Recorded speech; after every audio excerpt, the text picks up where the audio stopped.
Bonsoir à tous, bienvenue sur TV Tour Val-de-Loire, les titres de ce 15 décembre. À la une ce soir, le PS et ses alliés l'ont emporté dimanche soir grâce à leur très bon score en Indre-et-Loire puis à Tours. Aujourd'hui, la droite et le centre s'interrogent sur les causes de cette défaite. Le Tour FC s'imposera-t-il demain soir face à Lyon dans le cadre des 8e de finale de Coupe de la Ligue? Nous serons en duplex de Lyon avec Bastien Mathieu qui suit l'équipe de Marco Simone. Noël, la période des courses s'est freinée. Désormais, vous n'avez plus besoin de vous déplacer pour déposer votre colis. La Poste lance l'expédition en boîte aux lettres. Bonsoir à tous. 2 jours après la réélection de François Bonneau à la tête de la région, les annonces se multiplient. Jean-Patrick Gille démissionnera du conseil municipal de Tours où il est élu d'opposition pour se consacrer à son mandat de conseiller régional. Le député d'Indre-et-Loire souhaite éviter le cumul des mandats. Par ailleurs, à Orléans, les négociations toujours en cours sur la composition du nouvel exécutif.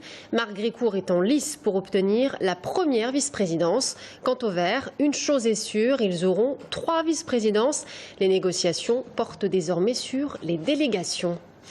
Le PS et ses alliés qui l'ont emporté dimanche soir grâce à leur très bon score, vous le savez, en Indre-et-Loire puis à Tours. Aujourd'hui, la droite et le centre s'interrogent sur les causes de cette défaite. Florent Carrière. 40% pour la gauche, 33% pour la droite et 25% pour le FN. L'Indre-et-Loire a voté majoritairement François Bonneau avec une avance de 7 points sur son rival Philippe Vigier, pourtant favori. Aujourd'hui, la droite s'interroge. Il y a eu un vrai recul de la gauche, mais qui a été largement compensé par, pour nous, dans notre famille républicaine, eh bien, un vote plus important vers le Front National. Le FN qui affiche un score de 23% à Chinon. Mais est-ce la seule explication de la défaite? La droite a-t-elle raté sa campagne? C'est toujours un symptôme français, c'est quand il y a eu un échec, il faut un coupable. On peut commencer à faire ça. Moi, je fais partie d'une famille dont je souhaite l'unité. Pourtant, des questions se posent réellement, en particulier à Tours, où la droite se positionne 15 points derrière la gauche, alors qu'en 2014, la ville votait majoritairement Serge Babary. Alors y a-t-il une sanction de l'exécutif municipal? Je pense que quand les gens ont voté pour Serge Babary, ils s'attendaient à un certain changement et puis un certain dynamisme. Et là, pour l'instant, la ville est un peu au point mort. On revient à la belle endormie.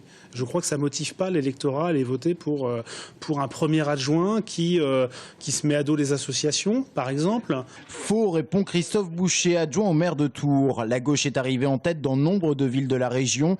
C'est le cas d'Orléans ou de Bourges. Tours suivrait donc la tendance, une tendance amplifiée car Tours regarde naturellement à gauche. C'est pertinemment que l'Indre-et-Loire est un département à part dans la région, donc c'est pas une découverte. C'est pour ça que nous avions dit très tôt, attention, le MoDem en Indre-et-Loire ça ne passera pas. C'est pour ça que nous avions dit très tôt, attention, la droite forte en Indre-et-Loire ça ne passera pas. Ce n'est pas passé.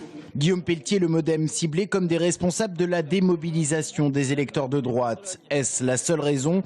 Thibaut Coulon, conseiller régional sorti, comme il aime à se présenter dorénavant, met en avant la conséquence électorale de son éviction et de celle de Sophie Oconi. Lorsque vous dites aux gens, on n'a pas besoin de vous, puisque tout ça s'est fait dans une atmosphère en plus assez violente. On écarte les gens, on a écarté un certain nombre de personnes d'une manière qui n'a pas été très agréable. Je pense que ça crée un trouble dans l'opinion. Il y a des méthodes que les électeurs ne veulent plus. Et là, on est typiquement devant une liste qui a été, pas totalement, mais essentiellement le fruit des combinaisons d'appareils. Une méthode, un sentiment de désunion qui aurait déstabilisé les électeurs de droite. Ils sont en tout cas nombreux à droite et au centre à penser que la campagne électorale tourangelle a été ratée. Et les régionales, on y reviendra ce vendredi soir dans le libre-échange à 19h30 puis à 22h45. Demain soir, 20h, le choc. Le Tour FC s'imposera-t-il face à Lyon dans le cadre des 8e de finale de Coupe de la Ligue? Et on prend justement la direction de Lyon. Bastien Mathieu, bonsoir. Vous êtes avec les hommes de Marco Simone, l'équipe qui vient tout juste d'arriver à son hôtel dans le sud de Lyon, à Saint-Priest. Et vous êtes, je crois, avec Brian Bergogneau. Exactement, nous sommes avec Brian Bergogneau, les joueurs du Tour FC qui sont arrivés il y a un peu plus d'1 heure à Lyon, juste le temps de poser leurs valises à l'hôtel. Et nous voilà, un groupe de 18 joueurs accompagnés du staff, évidemment, du président Jean-Marc Ettori et puis du conseiller Fabrice Berton.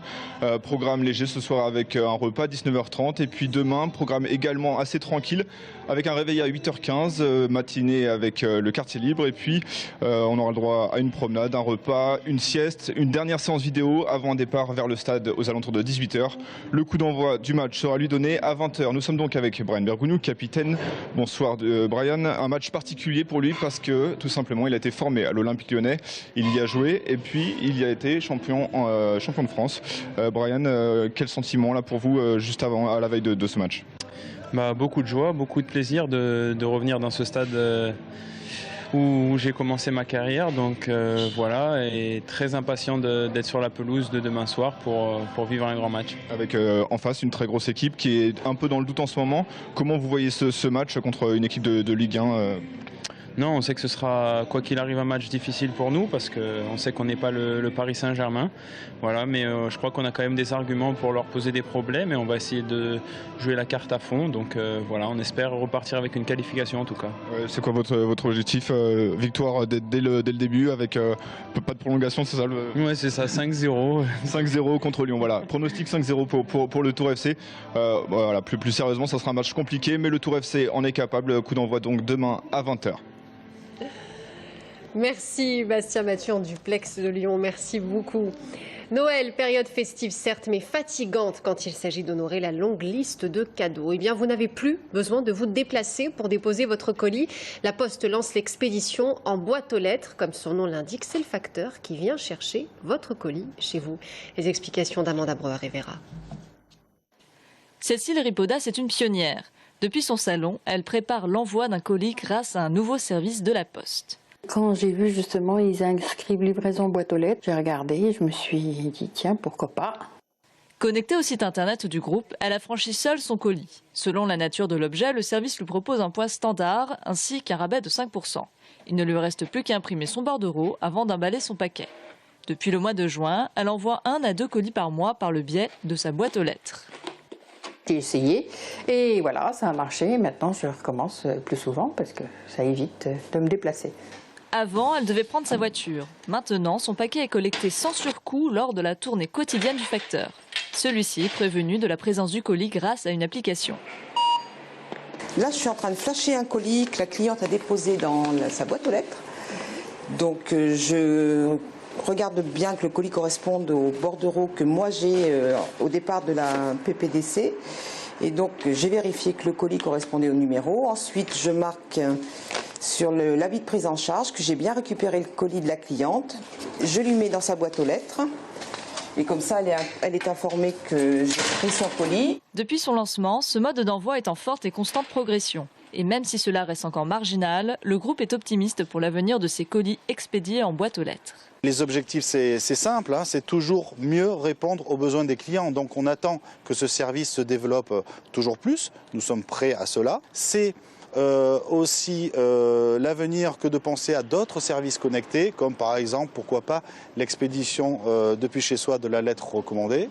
En novembre, 670 envois ont été acheminés par ce moyen en Indre-et-Loire. L'objectif est de quadrupler ce chiffre courant 2016. Zoom ce soir sur une brigade spéciale, la brigade fluviale de Saint-Pierre-des-Corps. Nous avons suivi 5 hommes qui appartiennent à un corps spécial de la gendarmerie. Leur mission, enquêter dans tous les milieux aquatiques de la région suite à des disparitions en tout genre. Le reportage de Julien Garel. C'était un exercice de reconnaissance classique pour les gendarmes de la brigade fluviale de Saint-Pierre-des-Corps. Combinaison et bouteille d'oxygène sur le dos, ils s'apprêtaient, le 27 novembre dernier, à explorer les eaux du Cher, sans se douter qu'ils allaient y faire une découverte inattendue. On est tombé sur effectivement une mine d'or, on peut le dire. On a trouvé un vêtement qui renfermait des bijoux. En ratissant les jours suivants, on a trouvé des bijoux posés en tas, emmêlés les uns dans les autres. On a fait sur cette intervention-là 7 plongées, les dernières avec un détecteur de métaux qui nous a permis de découvrir des bijoux qui étaient enfouis déjà sous la vase, un petit peu recouverts d'une pellicule de poussière. Au total, près de 120 bijoux provenant vraisemblablement de larcin ou de cambriolage ont été découverts au fond de la rivière.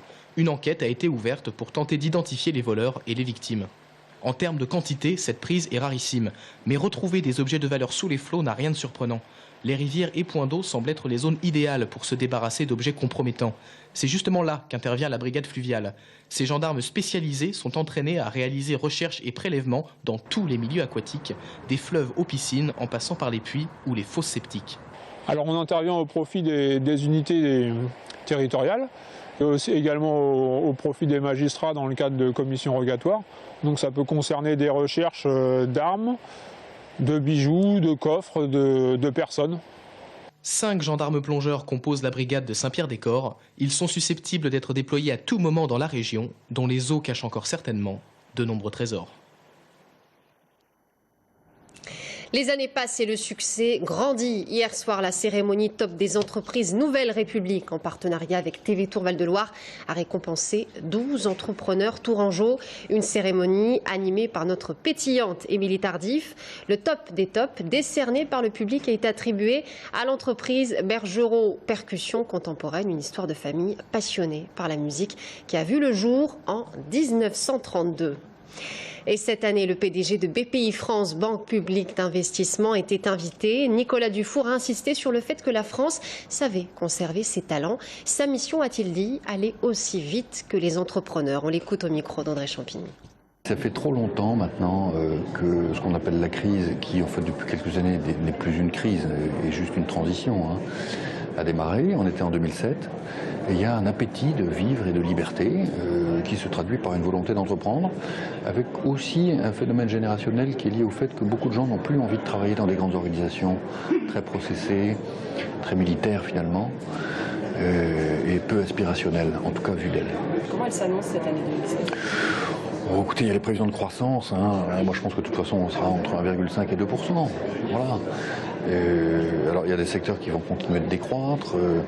Il y a des secteurs qui sont en plein boom. Tout ça est une moyenne, en fait, de paysages très contrastés selon les secteurs en particulier, et aussi selon les régions.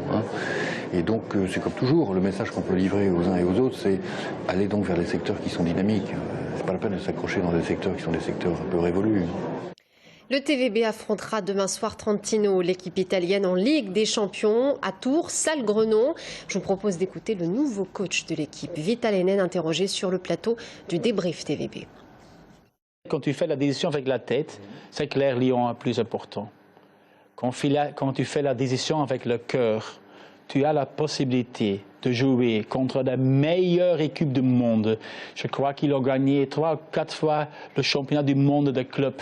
Pour un joueur jouer contre une équipe comme ça, je peux dire que le match n'est pas important. Pour le joueur, un match comme ça est toujours important. Oui. Le débrief TVB, ce sera donc demain sur TV Tour Val-de-Loire à 19h15 puis 20h15.